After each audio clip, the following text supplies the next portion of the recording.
Right now on Morning News Now, contentious and consequential testimony from Michael Cohen, the star witness in Trump's criminal hush money trial, grilled in cross-examination as attorneys for his former boss question Cohen's credibility over his claim that Trump directed him to arrange payments to cover up an alleged affair.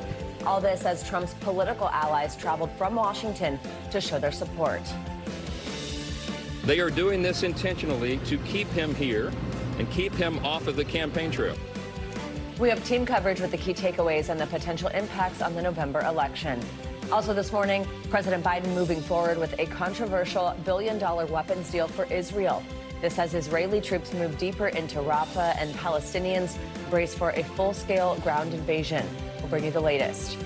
Plus, record rates, student loans set to hit a 10-year high when it comes to interest, what it means for borrowers, and what you should know if you're planning to apply. And leveling up, OpenAI unveiling its latest version of ChatGPT with human-like features. More on the technology and the concerns. It sounds quite human. Exactly. We're going to take a deep dive with our expert, but yeah, we'll see and get a feel for what it actually looks like. Good morning. I'm Joe Fryer. Good to have you with us. And I'm Savannah Sellers. Thanks for starting your day with us. We begin this morning with the criminal hush money trial of former President Donald Trump and the ongoing testimony of the state's final witness, Michael Cohen. Cohen, Mr. Trump's former lawyer and fixer, was back on the stand yesterday. It was the start of what could be a bruising cross-examination by the defense.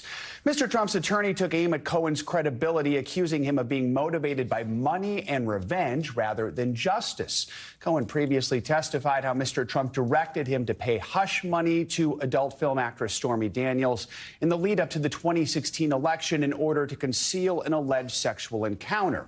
Mr. Trump denies all the allegations. The trial is taking a break today, so Cohen will return to the stand tomorrow for more cross-examination.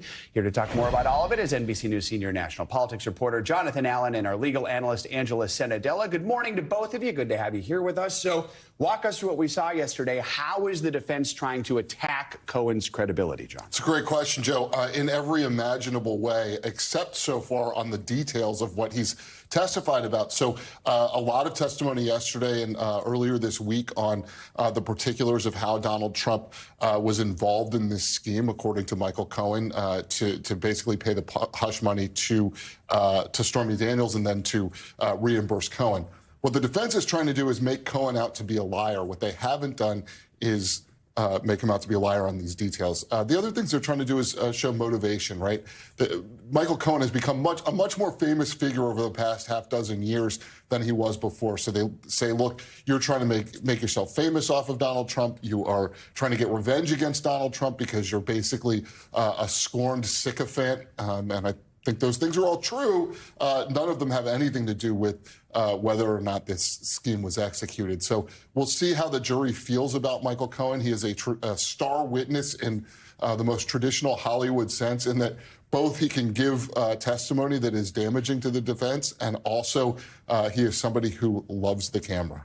Angela, how strong is that strategy to kind of generally go after credibility and not be addressing head-on some of these details that he had testified to? So in this case, it is pretty effective, and this is why. We saw the prosecution saying that they were going to provide context and corroboration for pretty much every part of this. And we have really seen that with the misdemeanor. We've seen when Cohen says that these were falsified business records. We saw before other people testifying that in the chain of the money that they were likely falsified. So that seems to be all corroborated.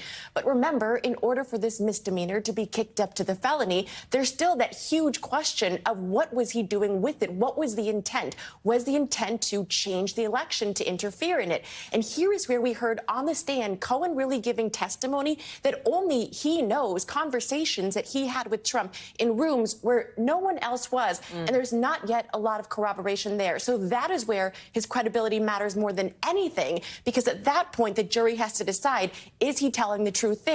Or is he just out to get Trump? How does it seem Cohen is holding up in cross-examination? So far, surprisingly well. I mean, we expected a possibility of him getting really cantankerous or really combative, just given what we've seen on TikTok, or really across the board anywhere. But so far, he's been very cool, calm, and collected. And that is what you need from a witness. He cannot blow up on that stand, or really that just further questions his credibility. Good vocab word there from Angela. John, tell us what you think about this sort of parade of support forth that we're seeing other Republicans physically coming to court. What do you make of this? What's it mean when we're talking about this in context of an election? I'm going to try and, you use great vocabulary. I'm going to try to use Gronk words.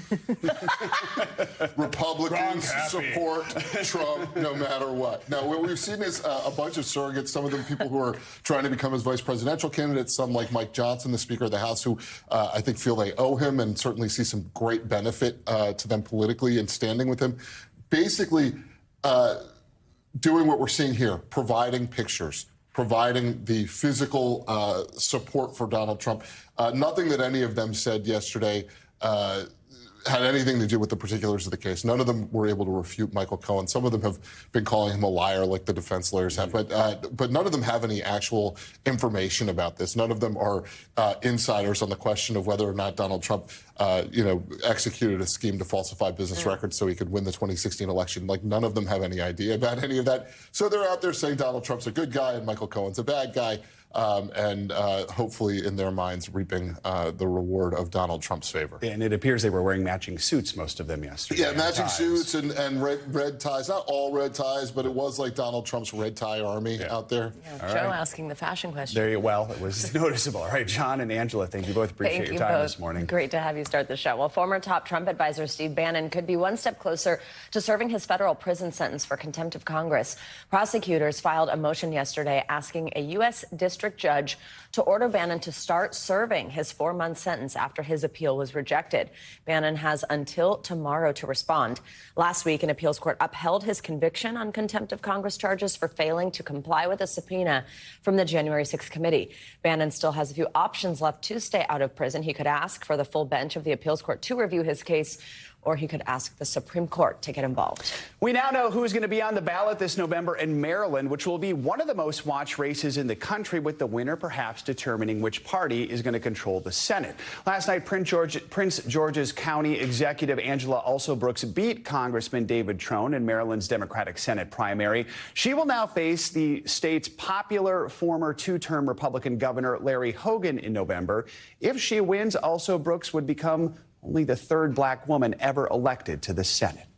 Turning now to the war between Israel and Hamas, the Biden administration says that it does plan to move forward with weapons deals for Israel, totaling more than $1 billion. And congressional aides tell NBC News that weapons package includes about $700 million for tank ammunition, $500 million in tactical vehicles, and $60 million in mortar rounds.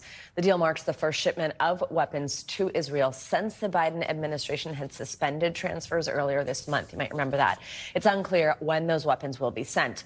The announcement comes as Israeli troops continue to push further into the city of Rafah. The UN estimated nearly 450,000 people have fled the city over the past week. NBC News chief foreign correspondent Richard Engel joins us from Jerusalem with the latest. Richard, good morning. So officials involved in these ceasefire negotiations between Israel and Hamas say talks have stalled once again.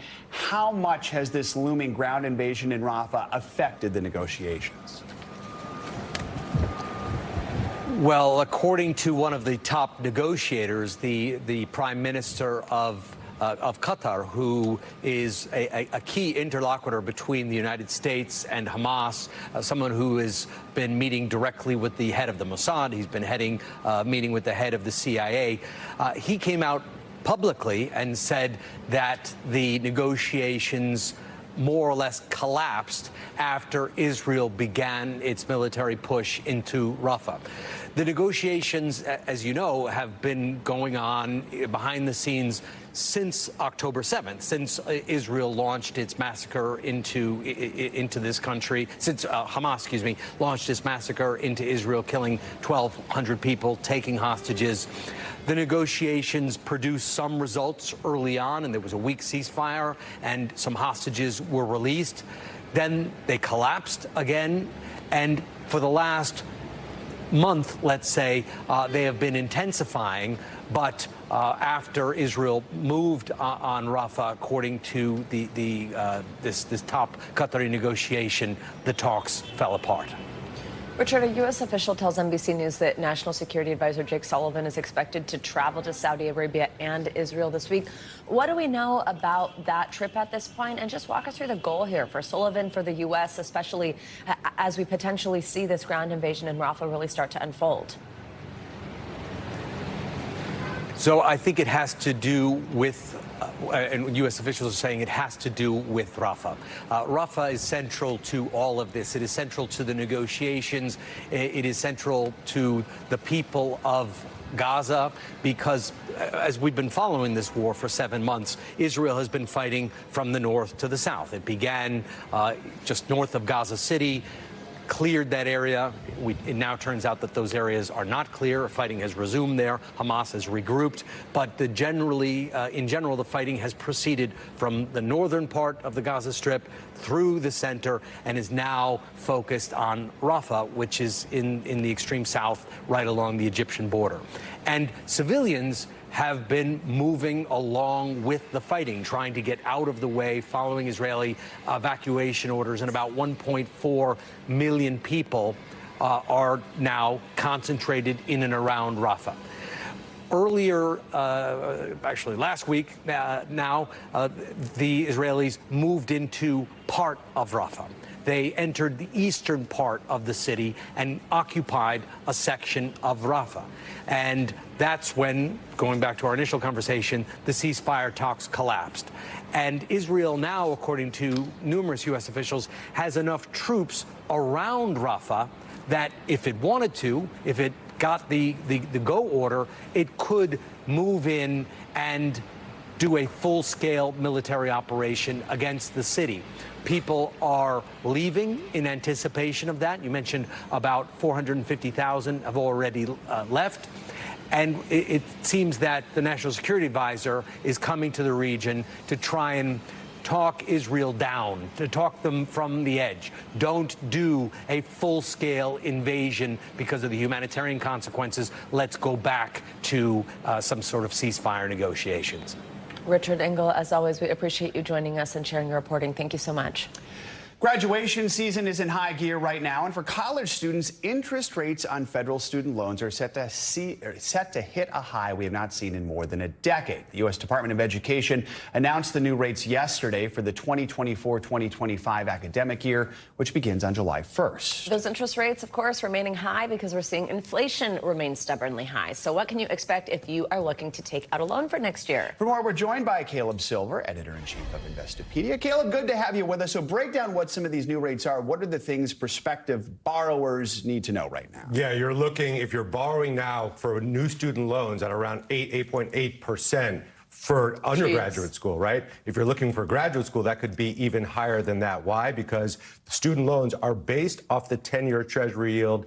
U.S. Treasury auctions these Treasury bills off every month, and this latest auction was about 5.25%. So the student loans are based off of that. These are for new loans only, not for existing loans. Yeah, so that's what I was just going to ask, who this impacts. If you already have a loan, this is not for you. No. If you already have a loan, you are locked into the interest rate you have. And there are some programs coming from the Biden administration, the SAVE program, that is income adjusted, so your rate could even go down, your payments could even go down. But right now, if you need to borrow for the next 4 years or beyond, you're looking at some of the highest rates we haven't seen since the great financial crisis. Yeah. We know that erasing student loan debt has been a priority for the president. Sometimes he's been successful, sometimes he's not been successful. But these are the highest rates we've seen since the Obama administration back in 2013. That's when Obama signed a bipartisan bill to retroactively lower rates. It's a different political climate right now. Could we see something like that now? Probably not. And the president doesn't set student loans. Everybody needs to be very clear on that. They are based on the 10-year Treasury yield, and that's the way it works. But what the Biden administration did was cap the loan percentage at a certain rate. And that rate is kind of where it's at right now. So it can't rise above that. And for graduate loans, or parent loans, we call them, if you're borrowing as a parent for your kid, those are capped as well. So you can't lower the rate. You can cap the amount that it can rise above the 10-year Treasury yield. God, it feels like it's just been a lot of bad news for college students between loan rates like this. Then we know that FAFSA rollout was such a mess where students didn't know what type of federal aid they were going to get.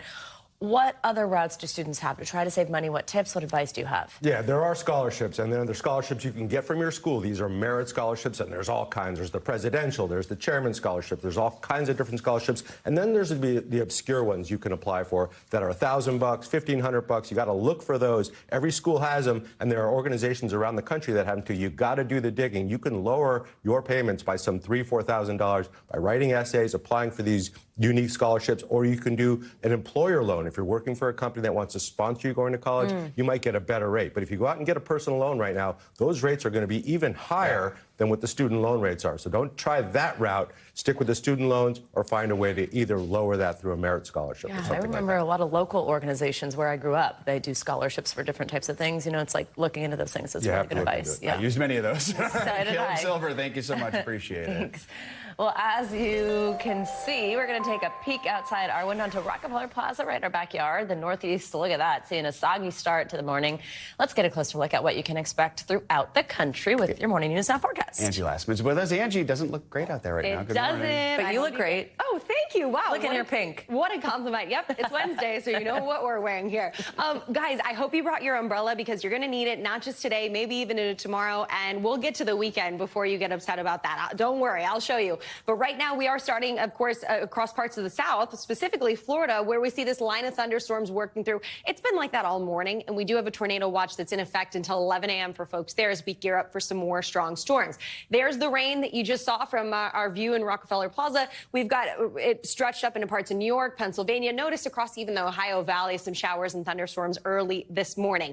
Here's the deal. We've got another round of some of these strong storms that are going to pop up in a couple of different spots through the day today. Notice we've got more than 20 million people from the plains to the Carolinas and into Florida that will have that slight to enhanced risk. So that means the wind gusts are going to be the main thing on the table. But of course, hail and tornadoes, you can't rule those out. By tomorrow, we start to turn our attention to the southern plains, specifically Texas to Mississippi, where we'll see rounds and rounds of really heavy, even torrential rain on already saturated grounds. That's going to cause some problems when it comes to the flooding concerns. But we'll also have a round of some stronger storms possible across Texas for tomorrow, too.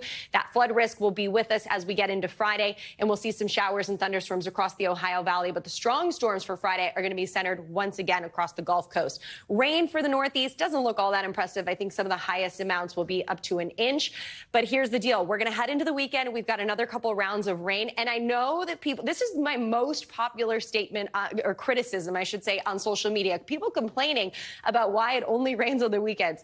10 of the past 11 weekends in New York City, we had at least a trace of rain. 8 of the 11 past weekends in Washington, D.C. You see Philadelphia coming in at 9. So unfortunately, we're going to add to that total, add to that tally, I should say, here as we get into this weekend. It's not a washout of a weekend, but you will need the umbrella. You might have to have some of those indoor plans, guys. We'll see mostly cloudy skies at least, and maybe some passing showers, but it's good for the grass. It's spring after all. Did you learn in meteorology school that it has to rain on weekends? Was that part of the education? Yes, it's what we don't want you to know that we know. That's what the secret we're keeping from you. Have your indoor activities ready. Keep yourself busy. Thank you, Angie. Much more to come here on Morning News Now. Later this hour, a major upgrade for ChatGPT. We're going to show you the newest version of the AI technology with human-like features inspired by a popular movie. Up first, though, after the break, tragedy in Florida. What we're learning about a bus crash that killed several people. We'll be right back. We're back now with new details about a deadly bus crash in Florida. At least 8 people were killed and dozens more were injured early Tuesday morning. A bus carrying farm workers collided with a pickup truck. The driver of that pickup is now facing charges of driving under the influence. NBC News correspondent Sam Brock reports. In Florida, a deadly crash on a country road. Obviously, we're here because of a tragedy. We got 8 dead people. Just after 6:30 in the morning, a retired school bus carrying more than 50 migrant workers to a Marion County watermelon farm sideswiped by a pickup truck. The school bus traveled off the roadway onto the grass shoulder where it went through a fence, struck a tree, and overturned. First responders dispatched in force, more than 30 ambulances rushing 38 people to area hospitals. At least 8 of them died at the scene, several more in life-threatening condition. So there's high probability this may be beyond 8 fatalities. Florida Highway Patrol identifying the driver of the pickup truck as 41-year-old Brian McLean Howard with a lengthy criminal history, now charged with 8 counts of DUI manslaughter. Locals in this largely agricultural area say these back roads can be dangerous. This road seems to have a lot of traffic incidences. Over the past several years, it's been even worse. Authorities say that weather might have been a factor and promise a full investigation into exactly what caused the fatal crash, but say that review could last 6 months. I'm confident we will have answers for the family to be able to get them closure of why we have this crash. For now, this wreckage offers only sorrowful questions and inconsolable heartbreak. The investigation, police say, could last months, with mapping and measurements and geography still being taken. As for the other victims, the local hospital says that 7 of them remain in critical condition, 3 unstable, as the majority of those who were injured, thankfully, have been released. In Ocala, Sam Brock, NBC News. Back to you. Sam, thank you so much. Well, we're learning new details about Baltimore's Francis Scott Key Bridge collapse nearly 2 months after the tragic accident. A preliminary report from the National Transportation Safety Board says the ship that caused the accident lost power multiple times before it hit the bridge. NBC News Capitol Hill correspondent Ryan Nobles joins us with more. Ryan, good morning. What else did we learn in this report? Well, Savannah and Joe, it's interesting because internet sleuths had predicted for quite some time that the cause of this ship crash would have been the loss of power to the ship as it was leaving the port of Baltimore. And the report does confirm that. But what it also revealed for the first time is that 10 hours before the ship left the port, it also experienced a series of power outages, and that it was due to a mistake made by a crew member. But they had thought that those issues were rectified before the ship began its initial voyage. Now, at this point, the NTSB is not clear as to whether or not there is a connection between that power outage that occurred the day before and the power outages that occurred as the ship was leaving the port, but it is part of their ongoing investigation. But what was incredible about this report is that that second power outage, the ship lost power twice as it was leaving the port. That second power outage came as it was just 350 yards away from the base of the bridge. Just no way to stop the ship's forward momentum. And one of the reasons that it crashed into that bridge and collapsed the entire bridge. Guys. So, Ryan, I mean, there are questions about whether an accident like this could have been prevented. What are the usual protocols when a ship goes through multiple power failures like this? Yeah, each time a ship leaves a port or a harbor, it is required to go through an extensive list of safety checks, many of which do include a full workup of the electrical system to make sure everything is in working order. And it does appear as though the crew felt as though they had gone through all of those steps. So there is still a lot of missing pieces here to determine exactly why there was that secondary power loss when the ship actually was leaving port. The report says that they believe that the power loss the day before was due to a crew member error. They're not drawing that conclusion as it relates to the power loss on the day of the accident. So there are still a lot of open questions. This was just a preliminary report, and the NTSB says that their investigation is still ongoing. And Ryan, in just a few hours, officials will testify before the House Transportation and Infrastructure Committee. That's going to be on the federal response to all this. What can we expect to hear? Well, there's going to be a lot of questions about the cost of this recovery. It could be somewhere in the range of $1.5 billion in order to rebuild the Francis Scott Key Bridge. And that's something President Biden has promised the federal government's going to pick up the entire tab for. Well, Congress needs to be involved in that, and they have yet to approve that level of funding. There's also going to be questions about the response time. There's going to be questions as to whether or not these questions that you guys have about the electrical system and what could have been done to prevent that. There are going to be officials from the Coast Guard, the Army Corps of Engineers, and the NTSB. So there's a wide range of topics that could be discussed at this hearing here today, including how to prevent something like this from happening, not just in Baltimore, but in many of the major ports and harbors around the country. All right, Ryan Nobles, thanks very much for your reporting. Coming up, feeling the heat. Scientists confirmed last summer was the hottest in 2,000 years. We'll tell you more about the study and what it could tell us about the summers ahead.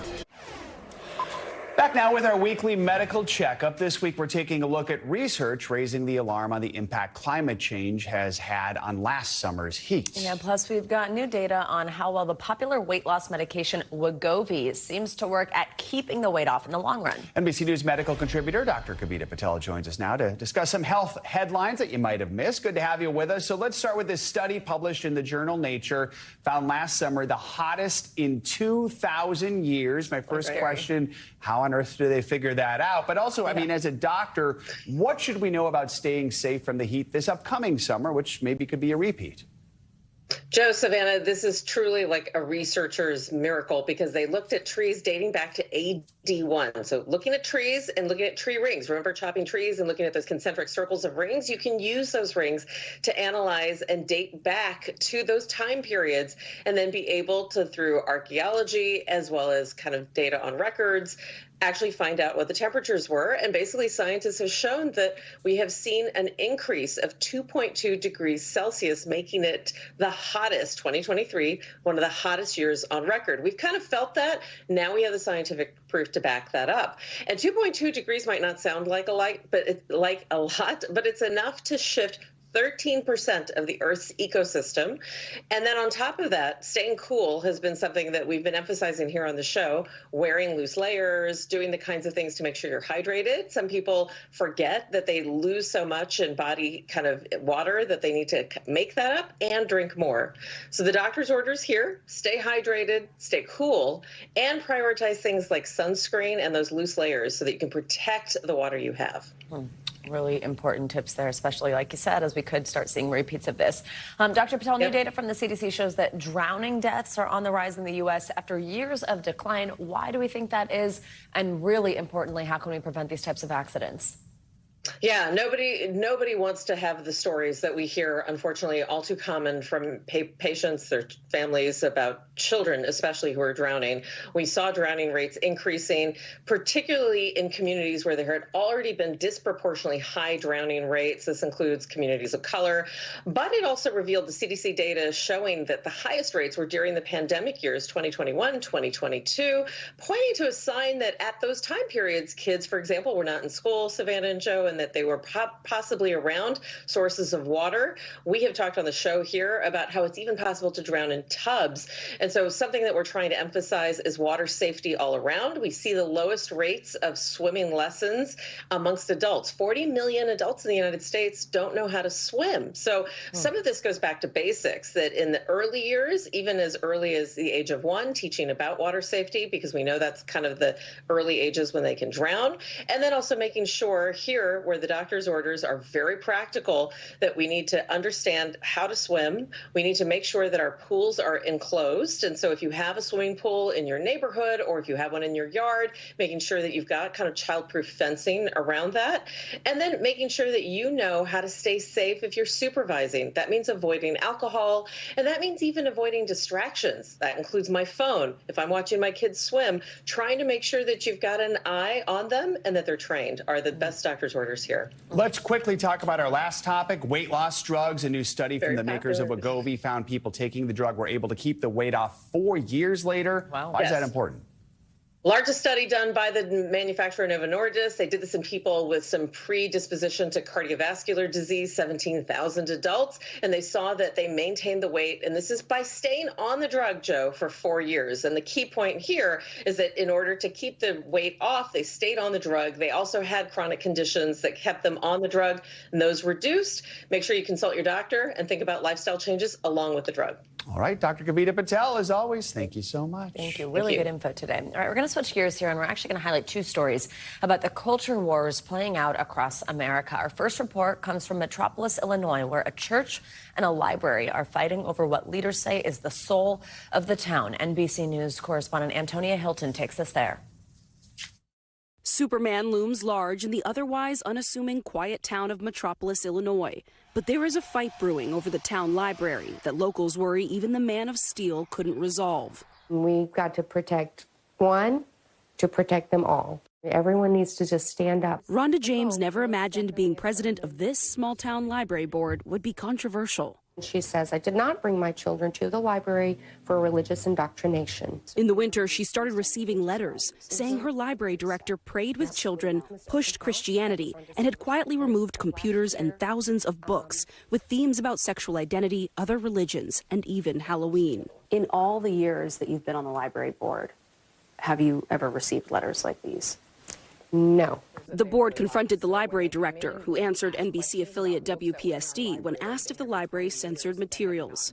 Absolutely not. Board members say they asked her to sign a form promising to end prayer in the library. When she refused, the board terminated her, further fueling a small town's battle over its library. The libraries have things that comes straight out of Sodom and Gomorrah. This is Brian Anderson, a town councilman and pastor, preaching to his congregation, which includes the mayor, that Satan was in the library. These children that you see here, the enemy hates them, and the enemy wants to kill them. Typically, Baptist pastor Glenn Quorum says he agrees with other conservative ministers on moral issues, but not this one. You've got someone who's pushing to enforce religious agreement on a public institution. Should the local library reflect the views of the majority? No, I don't think so. The library opens up the world to entirely different ways of thought.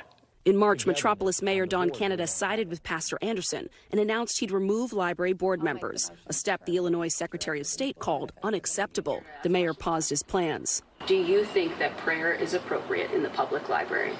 Well, now, it depends. Yeah, I'm going to say that if you're asking me, do I think it's all right?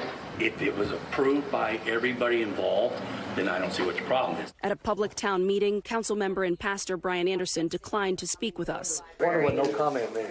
Anybody know that? But people there had plenty to say about him. His behavior has consequences that go on beyond the library. The mayor now has until June to make a decision about the library board. Rhonda James left worried about her fate and her community. We want to have freedom to practice whatever religion we want or to not practice religion. We want to have the freedom to gather information and learn things. For the love of the library, she says she'll stand her ground. Antonia Hilton, NBC News, Metropolis, Illinois. Let's now turn to the battle over who controls classrooms and a story that NBC News, including Antonia, has reported extensively on over the years. Lawyers for students in the North Texas suburb of Southlake say the Department of Education has found civil rights violations in the district schools. For more on this, we are joined in studio here by NBC News senior reporter Mike Hixenbaugh. He is the author of a brand new book out just yesterday. It's called They Came for the Schools, One Town's Fight Over Race and Identity and the New War for America's Classrooms. It's also the subject of a fantastic and award-winning, I might add, podcast that you and Antonia Hilton both hosted. Thank you very much for joining us. Congratulations on the book. Thank you for having me. This is going to be a big, loaded question, but if you could just, and a lot of us know the story here at NBC News from listening to that podcast and now from having your fantastic book, but just kind of give us a little short summary of what was going on in Southlake, what your and Antonia's reporting uncovered. Yes, so my goal with this book and all of this reporting was if you live in a school district anywhere in America where you've seen angry parents show up at school board meetings, complain about critical race theory or woke gender ideology or trying to ban books, that you could read this story and understand why that's happening. So to do that, we've told it through the lens of Southlake, Texas. This is a wealthy North Texas suburb that was really at the forefront of these fights beginning 3 years ago. Conservative parents there revolted against a plan that was meant to address repeated reports of racial discrimination at the school. In 2021, they formed a political action committee and took control of the school board. And it became a model that's really been copied all over the country. What we reported last week was in the aftermath of that takeover, the district had rolled back protections. They removed explicit protections for LGBTQ kids from the code of conduct. And the Department of Education revealed last week that they found civil rights violations at the school district, setting up a test where the federal government might, in fact, impose some of the diversity trainings that local voters rejected. It'll be interesting to see what happens there. I want to talk about some other things your reporting has found. There's an excerpt from the book. You wrote about a teacher in Southlake who spoke out, basically blowing the whistle against those who are offering so-called opposing views about the Holocaust. Yeah. That derailed the teacher's career. Talk about what happened here. This was kind of an iconic moment early in what we talk about as the culture wars over education a few years ago. We broke the news in 2021 that in this district, Southlake, an administrator trying to comply with these new restrictions told teachers, if you have a book on the Holocaust, you just have one that shows opposing perspectives, both sides of the Holocaust, basically. We heard from 6 teachers who helped us report that story. One of them, I reveal in the book and in an excerpt published this week, lost her job over it. Local residents were able to unmask her voice from our interview with her, our anonymous interview with her, and the superintendent played that clip and said, "Is this you?" She lost her job.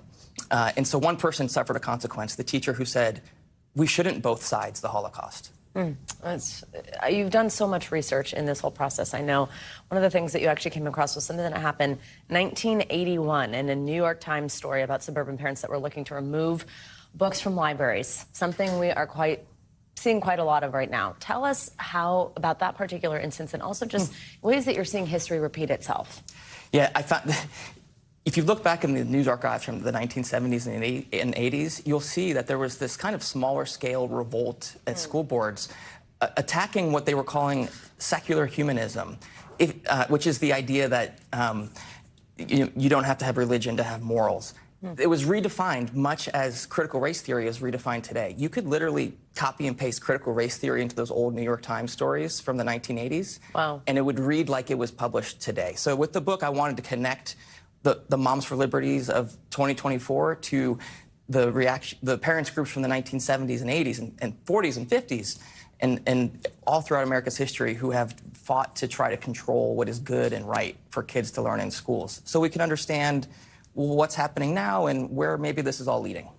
It's really a feat of incredible reporting. Mike, thank you very much. We so appreciate you coming into the studio. Thank you. And congrats again on the book. It is out now. It's called They Came for the Schools, One Town's Fight Over Race and Identity and the New War for America's Classrooms. Please check it out. All right, coming up, more trouble for Boeing. After the break, why the company could face new charges years after 2 deadly crashes involving its 737 jets. And a major upgrade for ChatGPT. We'll show you the latest version of the AI technology next on Morning News Now.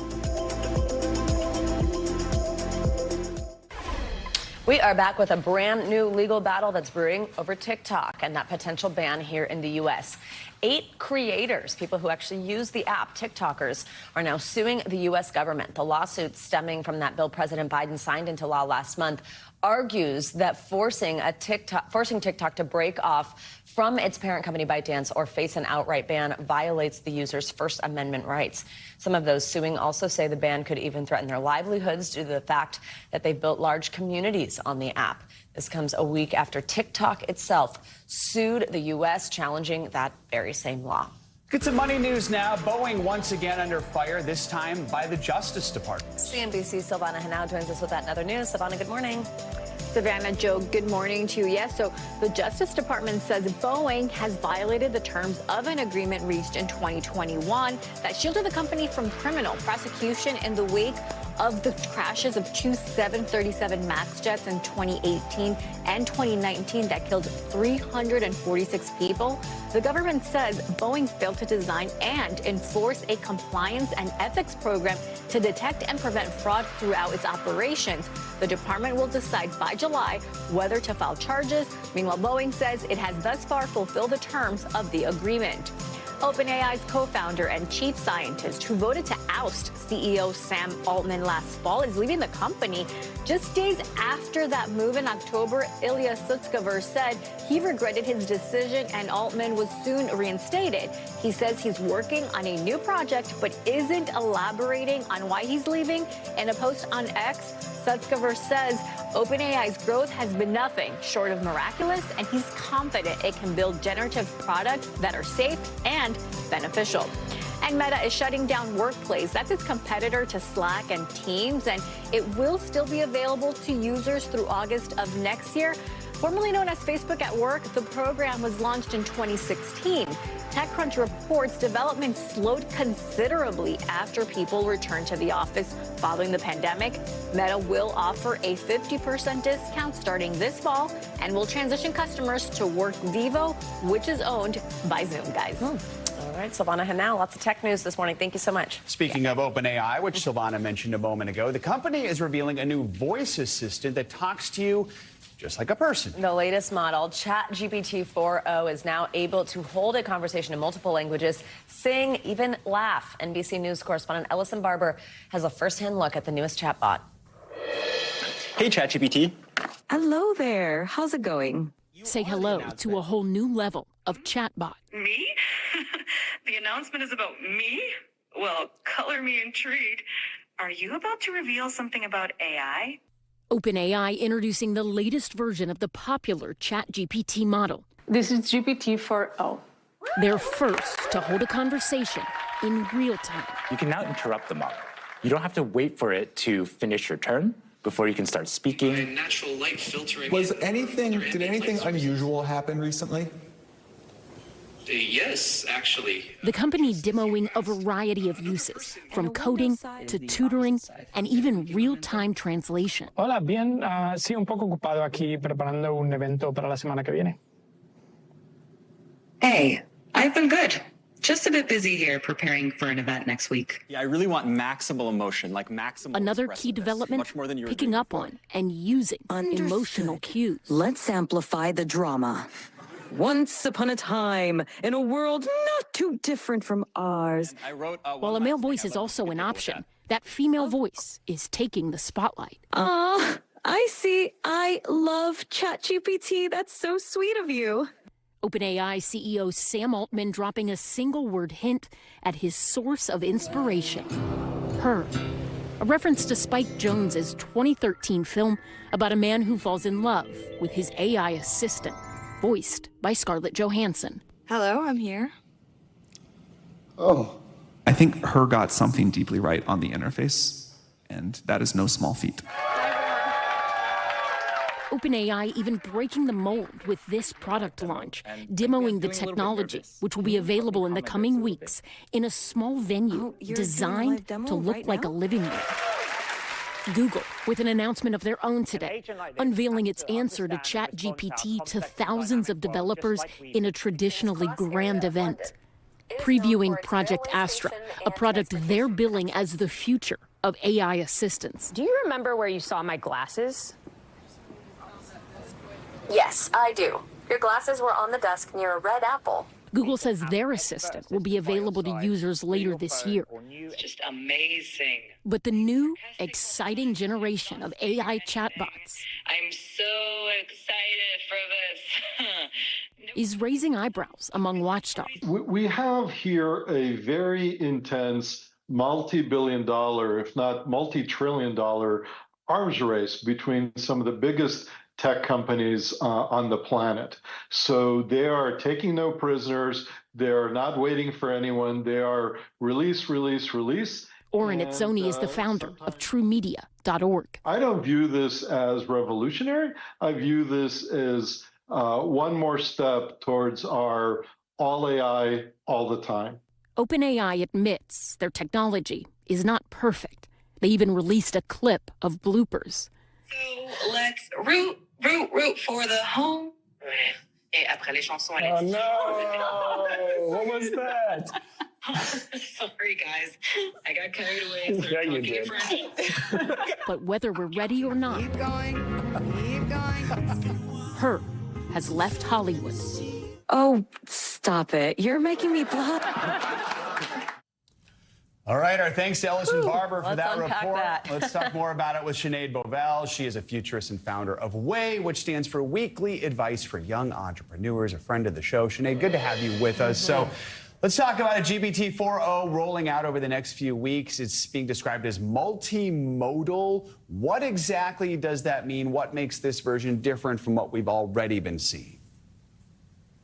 Great. Thanks so much for having me. And multimodal means it can integrate and handle multiple types of data. So text, audio, visual inputs. And what's different about this model compared to, say, ChatGPT using DALL-E is that it was trained on all of these different data types, text, audio, visual, from scratch. So it's a natively multimodal AI system. So it can respond a lot quicker and respond to more complex situations by combining these different types of data in real time, which previous models couldn't do. As we just heard in Ellison's piece, the latest model, they say, is able to pick up on emotional cues. But in one of your latest videos, you raised concerns over how human-like these AI assistants are becoming. And I mean, I think it's pretty clear with everything we just saw in Ellison's piece. That was basically the goal here, right? Tell us why that's concerning to you. Yeah, so I think we need to tread carefully when it comes to intentionally making AI systems feel human, because we probably don't want to end up in a future where we are emotionally dependent on AI systems. Supported by them is one thing. So helpful, proactive assistance, that's one area. but emotionally dependent and emotionally attached, that's new gray area that I don't think we want to go down, because the more emotionally dependent you are on something, the more vulnerable you may be to it. And we actually saw the real life version of this at Google last year, when a Google engineer lost his job because he believed he was protecting a sentient AI system. So imagine these types of actions at scale across society, people losing relationships and work environments because they believe their AI is more than it is. Oh boy, that's a lot to think about. Kind of also the plot of the whole movie. I like the movie, her, but I didn't watch it and go, ooh, let's do that. I don't remember it having a very happy ending. Right. So, I mean, Chenade, also as Ellison mentioned, this latest model comes as Google unveiled its own Project Astra yesterday. It's calling this the future of AI assistants. I mean, what does this future look like? Let's talk about the average person. How might they use an AI assistant? So the goal that companies have, and where this race is kind of heating up, is these universal AI assistants that can essentially follow us through life and support us in anything that we're doing. So whether that is scheduling school pickup and the things we have in our week ahead, to reminding us where we left our glasses, to updating our vacation plans when it's noticed in real time that somebody is late for work and they're not going to make that train in time. So these AI assistants that really support us in any task that we do. And a key word here that both use is that they're proactive and they're teachable. So it's not just us giving instructions to an AI system. It's the AI system recognizing, oh, this person's running late in their meeting. They're not going to make school pickup, and they've already reached out to the neighbor on your behalf. You just have to confirm, perhaps via a text message. That is the goal that companies are hoping we walk towards. All right. I like that one, but we'll see where we go. You're right. All right. It's a very smart distinction. Chenade, always good to have you with us. Thanks for joining us this morning. Thank you very much. That's going to do it for this hour of Morning News Now. Stay with us. The news continues right now.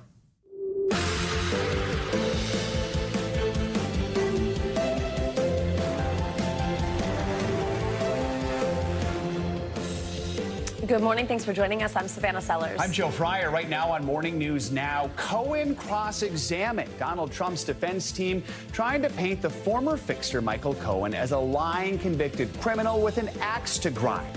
What Cohen admitted on the stand, and how he says he was finally convinced to turn on his former boss. Also this morning, fresh trouble for Boeing. DOJ announcing the airline manufacturer can now be prosecuted, alleging it violated an agreement linked to 2 fatal 737 MAX crashes. What this could mean for the company. Plus, the major travel trouble facing the FAA just as the summer travel season starts to heat up. Whale of a problem. Orcas sink a nearly 50-foot yacht off the coast of Spain by ramming it. The attack is just the latest over the past 4 years, but passengers say they felt moments before their yacht sunk. We're going to go one-on-one with an expert to discuss the deep-sea danger. And after nearly a decade playing Junior on the hit sitcoms Blackish and Grownish, Marcus Scribner is taking a final bow. We're going to sit down with the award-winning actor to discuss growing up on camera and what it's been like to say goodbye to the character that brought him into the spotlight. You kind of grew up with him because he was so young on Blackish. Now he's saying goodbye to the character. We'll have a great conversation with him. Let's begin this hour with the latest on former President Trump's hush money trial, which resumes tomorrow after a break today. Yeah, on Tuesday, Mr. Trump's former lawyer and fixer Michael Cohen was back on the witness stand. This time, it was the defense's turn to grill him, with Mr. Trump's attorney taking aim at Cohen's credibility and motives. Mr. Trump denies all the charges and allegations made in the case.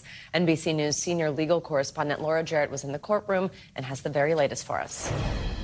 Hey there, good morning. There is no witness that matters more than Michael Cohen in this trial. He is the one that takes prosecutors' case from Trump Tower to the Oval Office. But the defense team also has a mountain of material for cross-examination, making his credibility even more key. This morning, signs Donald Trump's criminal trial is coming to a close after his defense team took a sprawling first crack at Michael Cohen.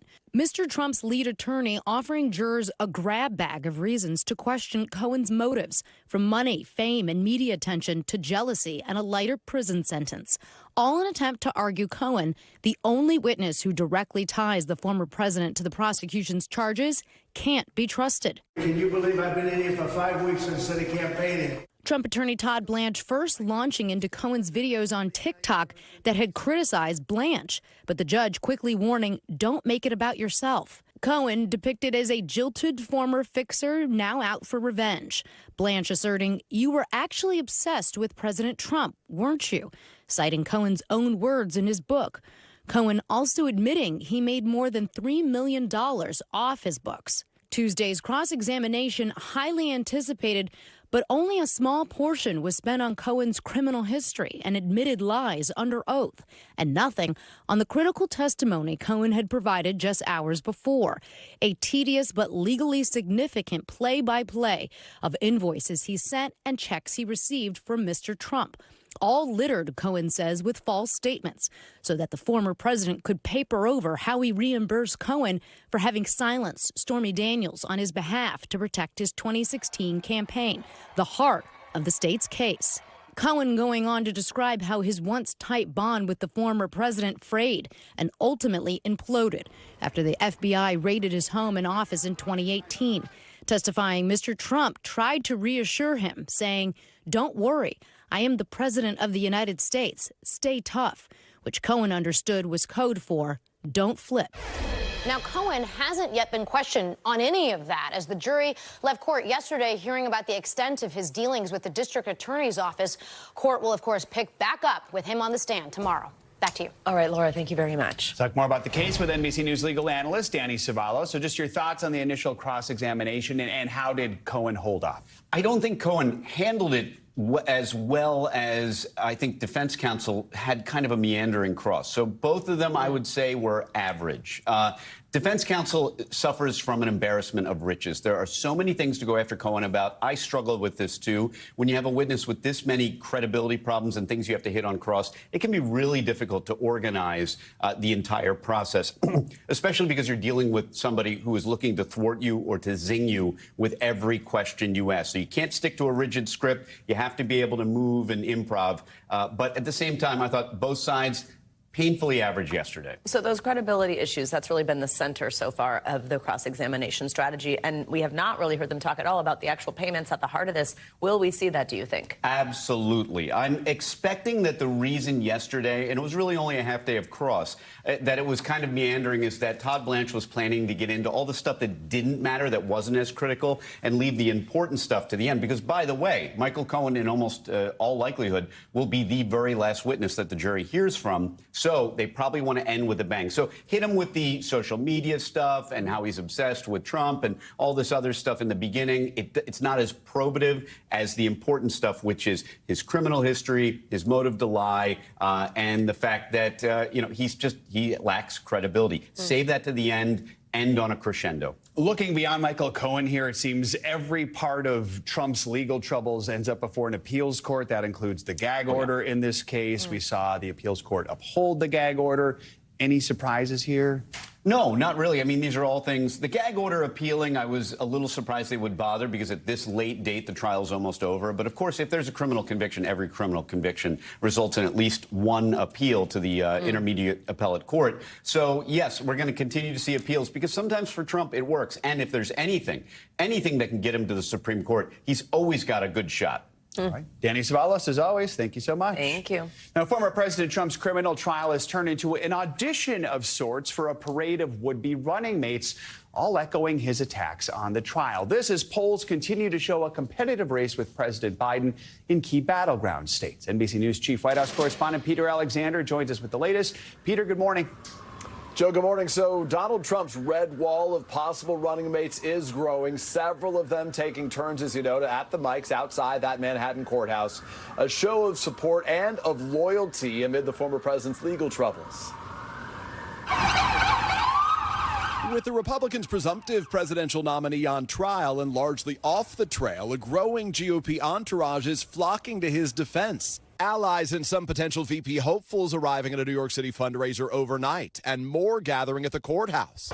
I do have a lot of surrogates, and they are speaking very beautifully. Including former candidate Vivek Ramaswamy, North Dakota Governor Doug Burgum, and Ohio Senator J.D. Vance.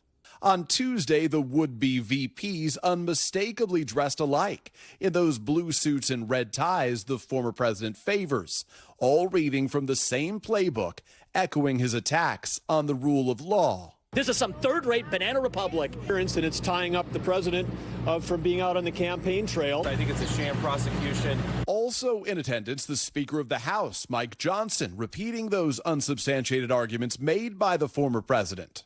These are politically motivated trials, and they are a disgrace. All of it allowing Mr. Trump's allies to attack the judicial system without risking him again violating a gag order, which the judge has warned could mean jail time.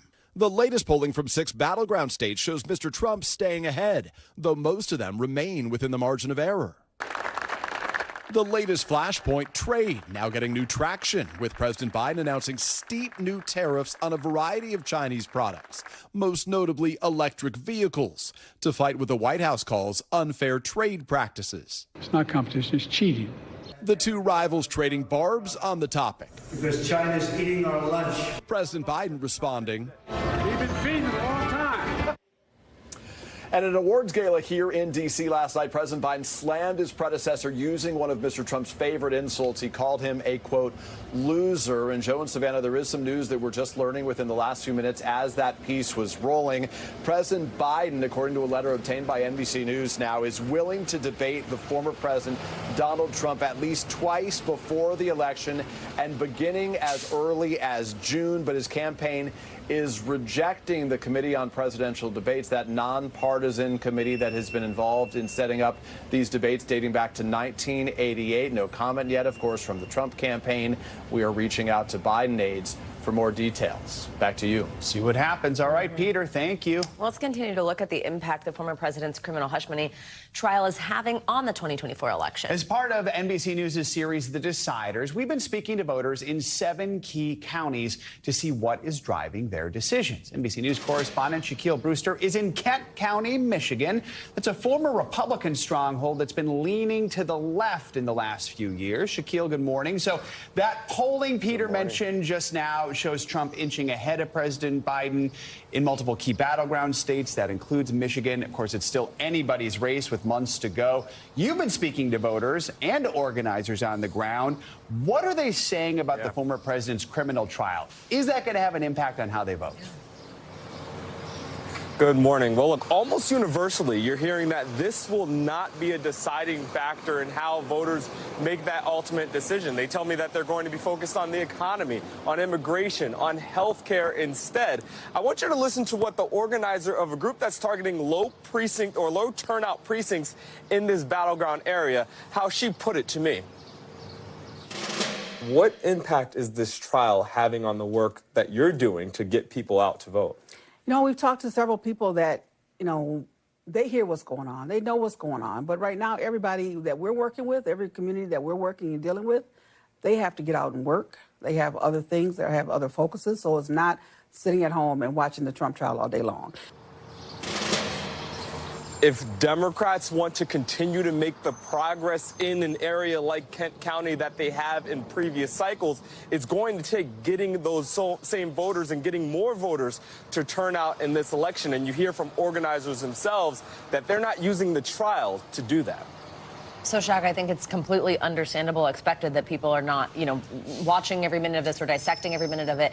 Like we in the media, you know, we're talking about it a lot. But what about when a verdict comes? I mean, are voters saying that that could potentially change their mind once that headline comes out?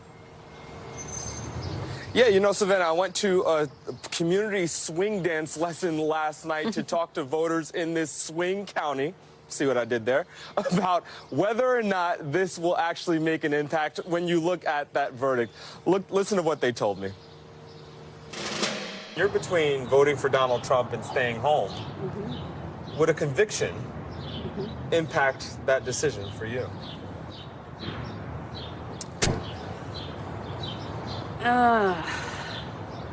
No. It wouldn't be a factor at all? No. Why not? I feel like he's been hunted down. No. Other things I've heard that it does impact how I feel about him, but this, no. If Donald Trump is convicted, would that impact how you view him as a candidate?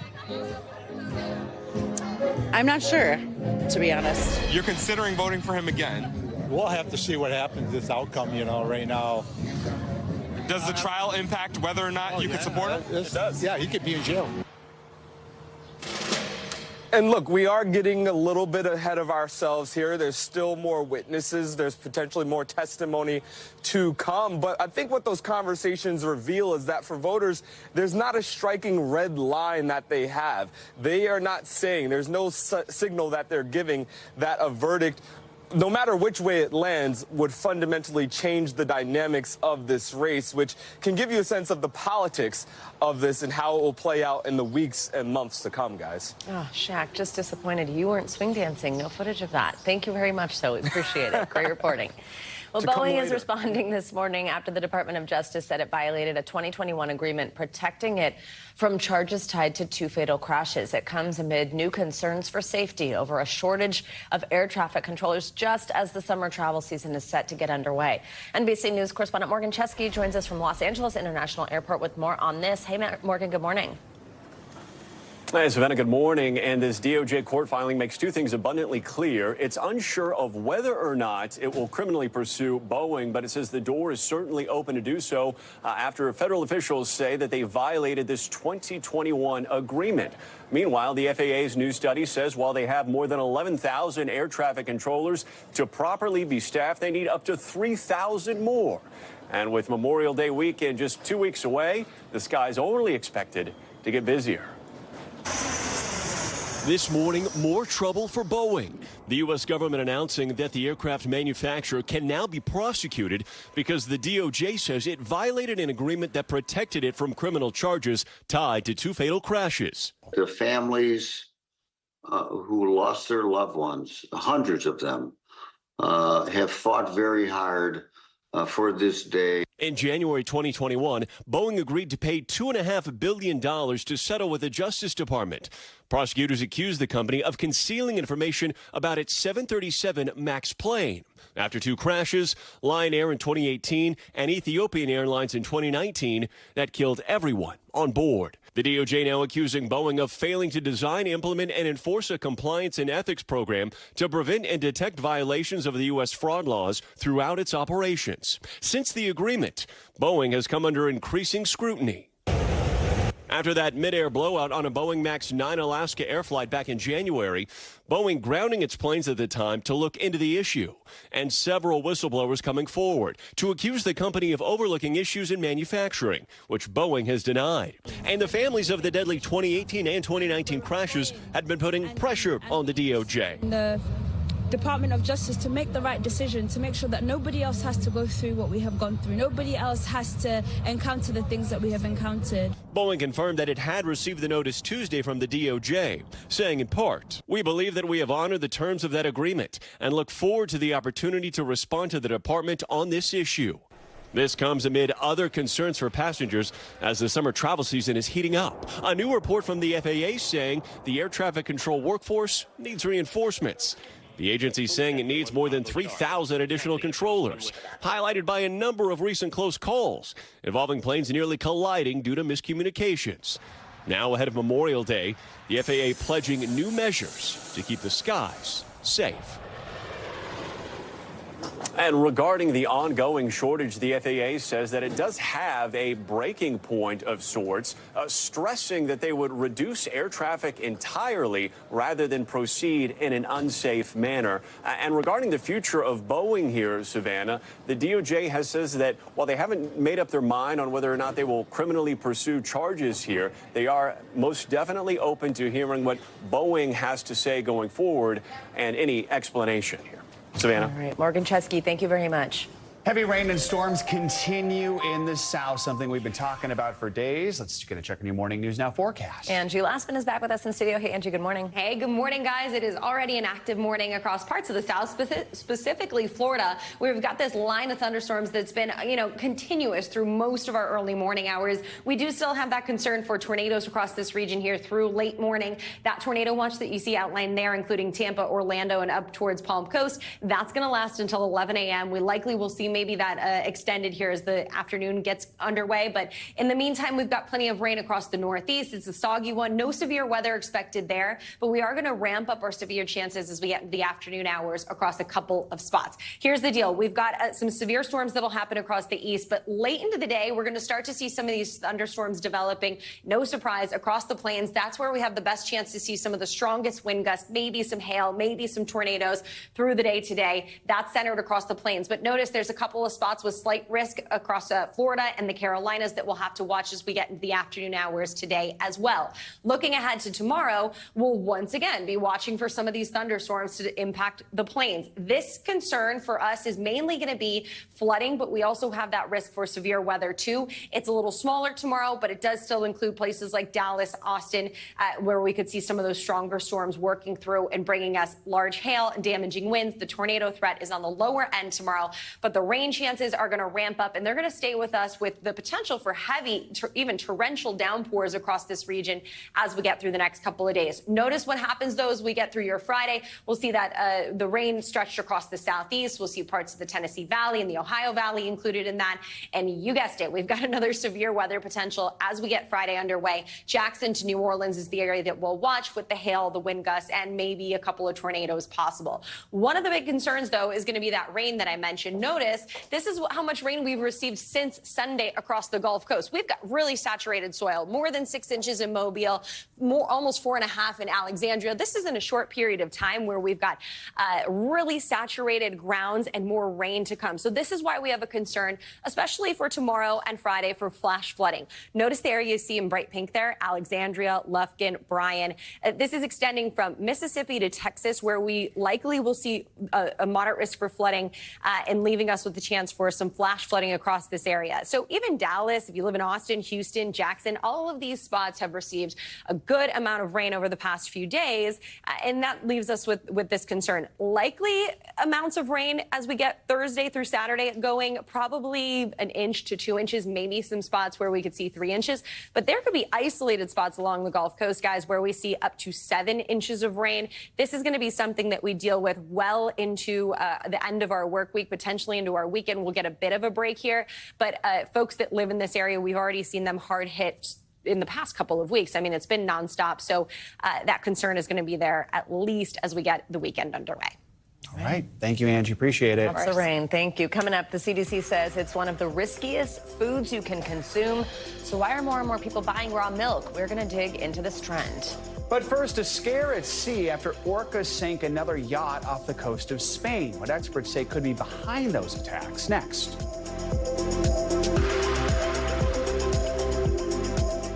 We're back with a closer look at a strange phenomenon among killer whales that has scientists baffled. A group of orcas slammed into a sailing yacht near the Strait of Gibraltar, causing the boat to sink. It's a troubling trend that's been playing out off the coast of Spain for years now, and it's putting local boaters on edge. NBC News international correspondent Kelly Kobiea joins us with more on this. Kelly, good morning. Joe, good morning to you. Yeah, seeing these majestic creatures in the wild is a dream for a lot of us, but as we now know, it can also be very dangerous. As yet another pair of sailors found out over the weekend, a pod of orcas repeatedly ramming their yacht Sunday, the first reported encounter like this year. It's the kind of heart-stopping wildlife encounter sailors dread. Killer whales ramming boats, at times breaking the rudders, leaving the boats unsteerable, or worse, sinking them. And now it's happened again. The crew of the 50-foot Alboran cognac sailboat calling for help early Sunday, a few miles from the Strait of Gibraltar in Moroccan waters, saying orcas damaged the rudder and the yacht was taking on water. The crew rescued. The boat sank. The same pod of orcas have been toying with boats off the Atlantic coast of Spain, Portugal, and France since 2020. More than 400 encounters, sinking at least 5 boats. Sailors call this attacks, and biologists don't call it attacks because we don't know why they're doing it. One hypothesis is that this is some kind of playfulness. They swim over, they play with the rudders, and then they leave again. Orcas, the largest member of the dolphin family, can grow up to 32 feet long and weigh 6 tons, living as long as 90 years. This particular pod is critically endangered, and scientists say returns to the same area every year looking for bluefin tuna.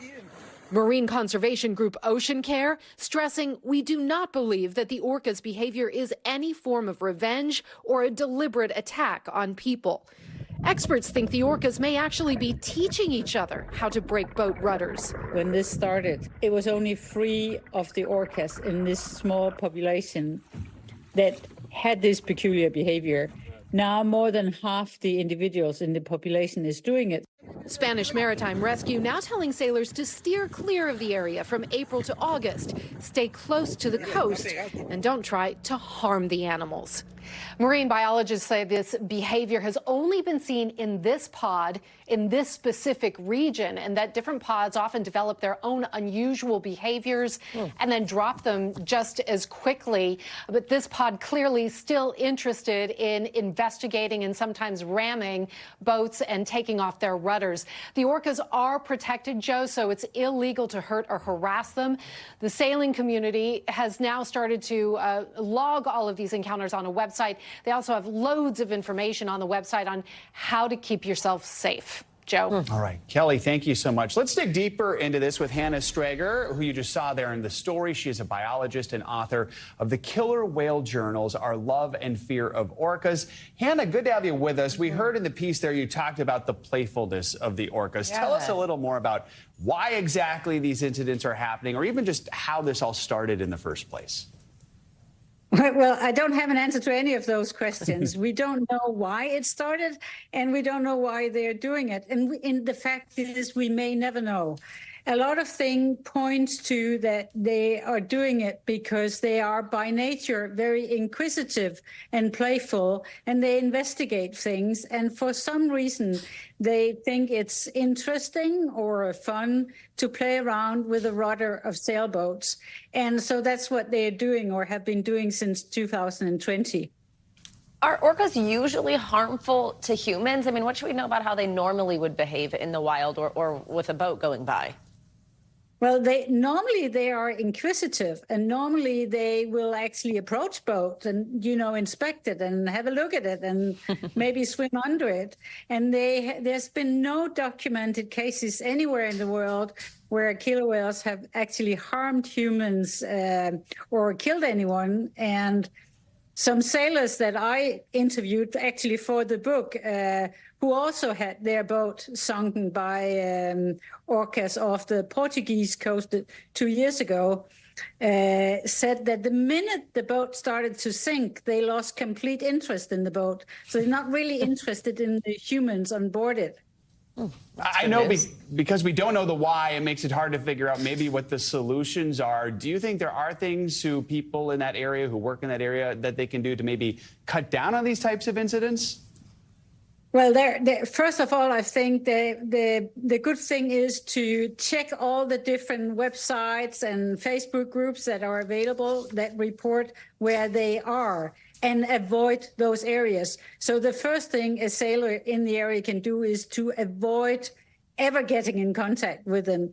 If they are in an area and the whales approach them, the advice from the Spanish scientist is to get away as quickly as possible from that area. All right. Hannah Strager, thank you so much for your time and your expertise this morning. We appreciate it. It's so interesting to talk to you. You're so welcome. We're back with a concerning trend that is on the rise. It's all over the consumption of raw milk that could be contaminated with the bird flu virus. Health experts recently revealed inactive remnants of the virus had been detected in some milk samples in the U.S. None of those samples contained the live virus that could sicken people. They were pasteurized milk, so safe to consume. That is not the case for raw milk, which the CDC says can show high concentrations of the virus. The warnings come as raw milk is becoming increasingly popular. According to the research firm Nielsen IQ, compared to the same period last year, weekly raw milk sales are up 21% since the bird flu virus was confirmed in U.S. cattle back in March. Now, consuming raw dairy was already a growing trend, But some social media influencers even say they're drinking it to build up a, quote, immunity to the bird flu virus. Dr. Saira Madad joins us now. She's an epidemiologist, senior director at NYC Health and Hospitals, and also a fellow at the Harvard Belfer Center. Doctor, thank you very much for joining us and being with us this morning. First, just your reaction to this trend. How concerning is it to you? It's very dangerous, especially given the fact that it's never a good idea to drink raw unpasteurized milk for a number of different reasons, H5N1 being one of them. But you can get really sick, get hospitalized, and even die from diseases caused by drinking raw unpasteurized milk. There's a reason why we pasteurize milk. It's to make sure that it's safe for consumption here in America and around the world. It's one of the biggest public health triumphs that we've been able to implement, throughout the world, is making sure that our food supply is safe. Talk more about the pasteurization process. What does it do that makes things so safe? So as we talk about pasteurization, it's essentially a process that heats the milk for an extended period of time, and it essentially eliminates the majority of the different microbes, viruses, bacteria, and makes it safe for consumption. It doesn't remove its nutritional content or value, so you still have that nutrition content there, but it just makes it safe to consume. Some people are saying that they want to drink this to essentially build up some type of immunity by consuming this, thinking maybe it makes them immune from the bird flu. Say why that is not a good idea, or tell us what you think about that. And then also, what it does consuming raw milk potentially expose you to? Well, first, when we talk about drinking raw milk, there is this conspiracy theory of it helps build immunity. There is no evidence to suggest that at all. In fact, you're playing Russian roulette, where you may actually put yourself at risk of getting infected and hospitalized and even dying from bird flu or other infectious diseases. When we talk about drinking, raw milk or products of raw milk, cheese, many other different delicacies that are eaten that may be of raw milk. It's just important that you look at the label and you understand that you should be being more cautious and taking in and consuming those that are pasteurized. And it's not just for humans; it's also for your pets, like dogs and other animals. There are studies that have shown that drinking raw unpasteurized milk for pets can also pose a risk to them. They are susceptible, so make sure as humans we are drinking pasteurized milk and are providing pasteurized milk to your pets as well. A lot of folks are just getting bad medical information on social media right now. So for people who are seeing these videos, they're not consulting with their doctor or anything, what is the message you have to people who are seeing this and wondering about it, they're curious about it? It's important you follow the advice of public health authorities and your healthcare provider. And all the public health authorities are mentioning it's not safe to consume unpasteurized raw milk. In fact, drinking unpasteurized raw milk is one of the most dangerous, food groups out there in that sense. And so make sure you're doing the right thing and keeping yourself safe. Dr. Madad, thank you very much. Really important info. Little more than 2 years ago, former Miss USA, lawyer and extra correspondent Chesley Chris died by suicide after what her mother says was a years-long battle with high-functioning depression. Her death sparked a global conversation about mental health. And that conversation continues today because as part of her final wishes, Chris asked her mother to publish her memoir. Chesley actually talked about how big this moment was for her right before she passed. Take a listen. There are words on this page. My words. I'm real proud. That book is called By the Time You Read This, The Space Between Chesley's Smile and Her Mental Illness, her story in her own words. Mental health advocate and Chesley's mom, April Simpkins, joins us this morning to talk more about this important topic. April, we appreciate your time. I mean, because of your work, the world has now access to some of Chesley's final thoughts and feelings before her passing. The first half of the book is her original memoir. Then in the second half, you share your personal reflections on grieving your daughter. Talk about why this is so important, what it's meant for you to do this. Truly, it's meant everything. These were my daughter's final wishes. And as a mom, as her best friend, as someone who loved her passionately, it was something I knew I had to do. I didn't, start this project thinking that I would add to her memoir, but it made sense to help fill in some gaps and also to expose what life is like when you lose someone to suicide. You've opened up a lot about helping your daughter through her struggles with high-functioning depression. In the book, you actually specifically wrote, "I was determined to not miss out on loving her because of my fear of losing her." You also courageously share the last message that you received from her where she told you that she didn't want you to bear the weight of a lot of this burden. What was that like for you? How did you get to the point where you were able to support her despite fears that you had about how she was doing? You know, Chesley had a first attempt many years ago, and I learned a lot after her first attempt and how to support her, how to show up for her. You know, in full transparency in the book, I did state that I lived initially with a lot of fear of, you know, what if she needs me? What if, you know, she's going through another crisis and I'm not there for her? But it led to some very frank and honest conversations in what she needed as a supporter. And so I had to learn to support her and put my fears on the back burner. I want to talk about something that's been in the headlines recently. The most recent Miss USA stepped down for her mental health. We know your daughter was Miss USA 2019. I understand you have some experience yourself as a former Mrs. North Carolina. Talk about the pageant world. Do you think that can have a negative impact on someone's mental health?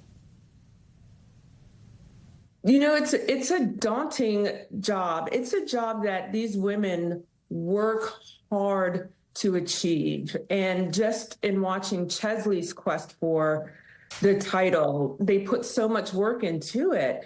But I do think that there needs to be a little more education in what happens after you put that crown on your head to just help prepare these women mentally for the abrupt change in their life, in their schedule, and in their focus. And so I do hope that the pageant world will take heed and do a little bit more to help prepare women for the abrupt change.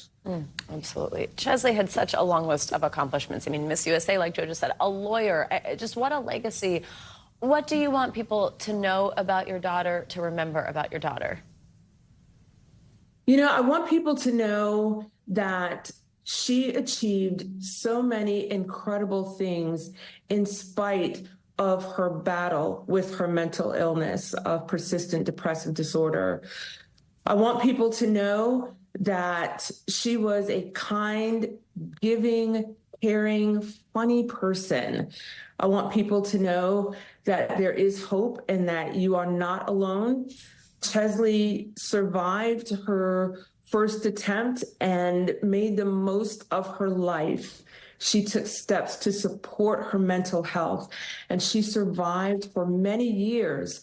And I want people to recognize that as her victory and not just focus on her passing.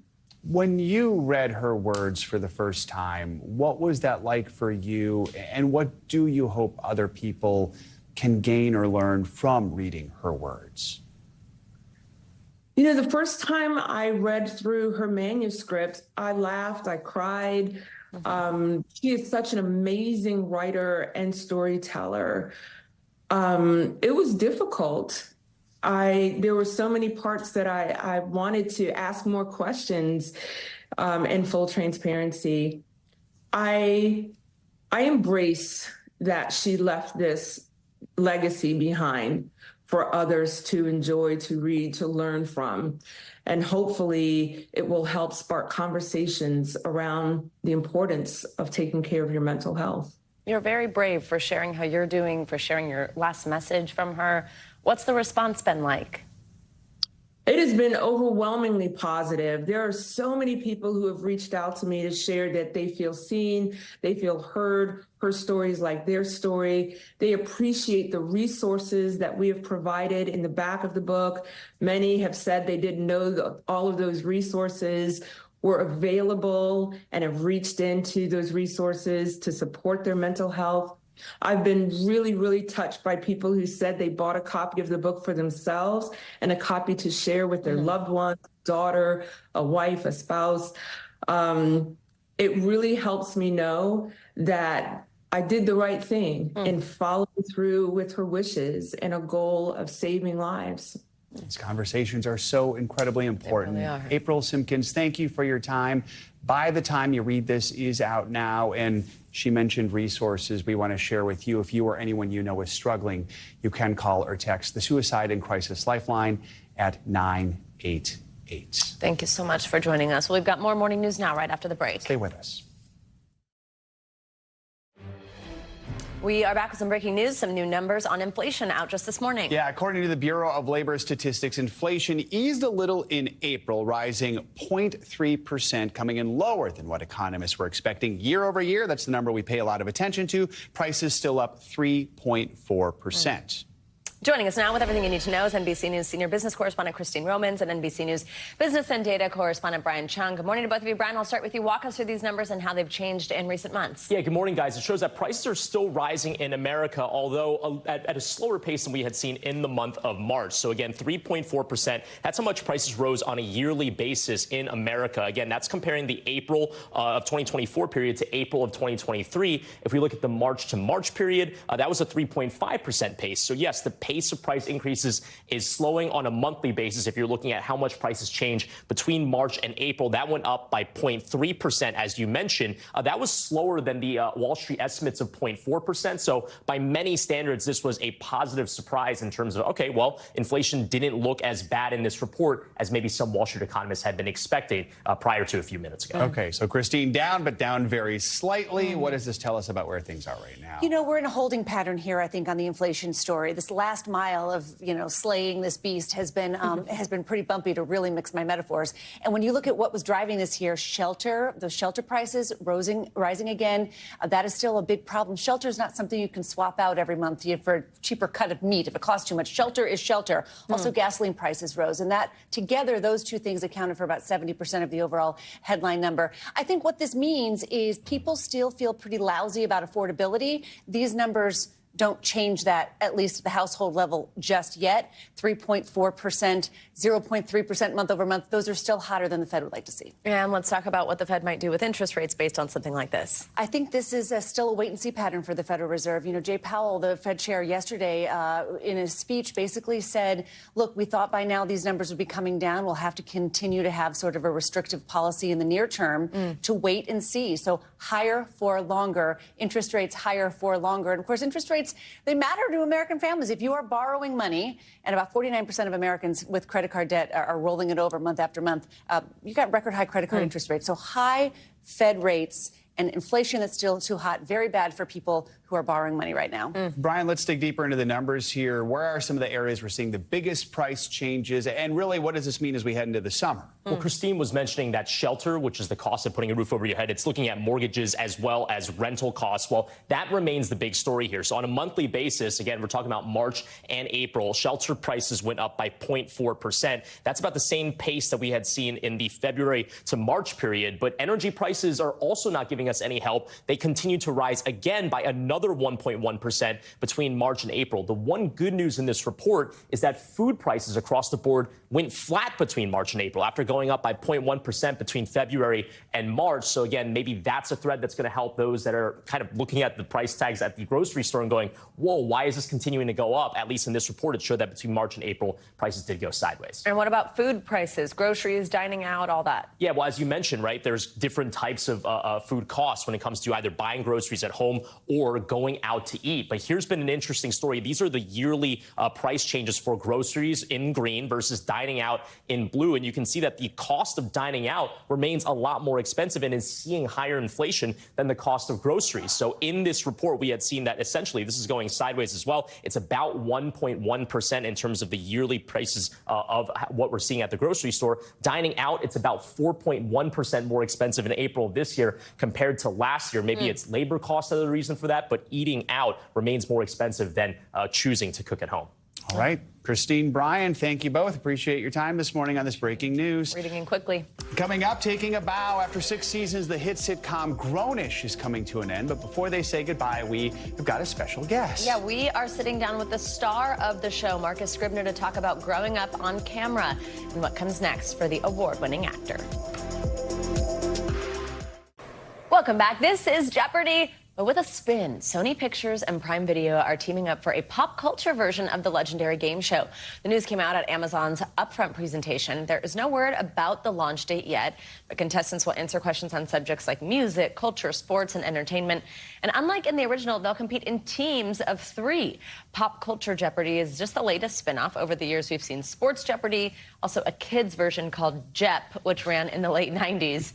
I feel like you're a Jeopardy expert. I do like Jeopardy. So Yeah. I'm not very good at it, but this sounds like a trivia night meets Jeopardy sort of thing. Right. And the So, teams aspect. yeah, interesting. very cool. All right, finally this hour, it is the end of an era for a fan-favorite show. After 10 years, the groundbreaking franchise that includes the hit series Blackish and then its spin-off Grownish, getting ready for its big finale. Well, the socially conscious sitcom that saw the Johnson family raise kids and send them off to college will come to a close next week with the series finale of Grownish. Joining us now, here is Marcus Scribner. For the last decade, he's played Andre Johnson Jr. Has been the main character of Grownish for the past 2 seasons.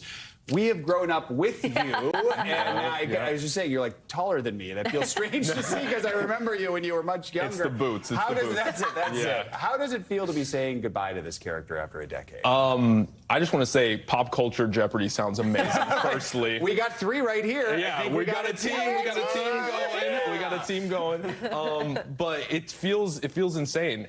I mean, like you said, 10 years of my life. I started when I was 13. I was in middle school, headed into high school. Now I'm 24. I just moved to New York. So it's just crazy seeing the character grow, and growing alongside him has been a weird experience. You know, my whole life is on film now at this point, which is, I always find it so amazing the way that actors like yourself are able to engage with the character and then also go, you know, and be your real self versus the character that you're playing. But doing it at such a young age, doing it for so long, what does feel similar to you, and what did you maybe learn from your character? I feel like Junior/Andre has like a blind optimism, which I've really appreciated. I feel like I brought a lot of myself to the character, which was the goal of, you know, Kenya and Anthony when they were starting the show, is, you know, casting people who are very similar to their characters. And as we've gotten older, I feel like I've taken a lot of inspiration from the character in that aspect of him, you know, always being hopeful no matter what people tell him, and kind of trying to hold him back, and him always persevering and ending up on top. And he's kind-hearted and loving, and those are some of the things that I love about him. So I've tried to take a lot from him and bring him into my real life, because, you know, real life can be pretty messy. So, yeah. You can take the best out of the character. Exactly. The franchise has always just hit some of the most important issues of the day, socially conscious issues. Is there a particular episode or a particular issue that you're especially proud of, or that really sticks out over the years? We did police brutality episodes on Blackish and Grownish, and those were some of my favorites. I feel like, especially during the time, they were very pertinent to how we were all feeling, and it was cool to see the perspective of, you know, somebody who was a young black man on the screen, and being able to voice that opinion with his family. And I thought it was really interesting because a lot of our characters didn't have the same takes. Like, some of the older generation had different takes, and it was a crazy dichotomy to see on television, which is, you know, a very, you know, mono landscape. And I just thought it was super cool that we were able to tackle something so big and bring it to broadcast. I think, you know, Grownish and Blackish did a lot of firsts, and we had a lot of groundbreaking episodes, but we also had a lot of fun. So I'm glad that we're wrapping it up with a bang. Tell us about some of your work behind the scenes. I know that's also something. Yeah, I just started a production company called Scribner Productions. I produced a film called How I Learned to Fly recently, which was a lot of fun. We made it for a pretty low budget, and I feel like it came out phenomenally. It's on Stars, so you can check it out on streaming, which is really exciting. I hope to continue to produce. I always gave my producers on Blackish and Grownish a hard time, and now that I did it myself, I'm like, you know, maybe I you know, I need to cut you guys a little bit of slack. It's a more difficult job than I expected. So I took it as a learning lesson, and I'm hoping to continue to do more. Tell them that you're learning that perspective on a set. We talk about how producing is so important because having folks behind the camera make sure that diverse stories get told, right? Talk about how important that is. Yeah, I think it's important to not only, you know, have a diverse character, but like you said, the voice is very important. because oftentimes, it feels like we're just kind of trying to fill out an agenda or kind of meet a quota instead of telling, a real authentic story with real voice. And I feel like that's what I'm looking forward to doing with my production company is hopefully getting to, put people of color in stories that I'm really interested in. I love fantasy, I love sci-fi, and I want us to be like the heroes of those journeys. My goal, is to create, like a Black Star Wars or Aragon or something, one of those of the next generation. So. Wow. Yeah. Plus, Scribner is the perfect name for any sort of production company. I was something very official, right? It's great. The name precedes me. I'm like, it's a lot more official than I feel like I come across. It works very well. And by the way, we loved How to Blow Up a Pipeline here. We featured that on our segment called Can't Miss Listen. Made sure people watched it. Fantastic. Thank you. That was so much fun to make, and it kind of it forayed me into the indie space in a way in which I'm like, every script that I read, I'm like, it needs to be good. It needs to be really good if I want to do it. So awesome. I'm glad you guys enjoyed that. Marcus Scribner, thank you so much. Final episode of Grownish will stream freeform next Wednesday, May 22nd, 10 p.m. Let's do it for this hour of Morning News Now. Stay with us. The news continues right now. Thanks for watching. Stay updated about breaking news and top stories on the NBC News app or follow us on social media.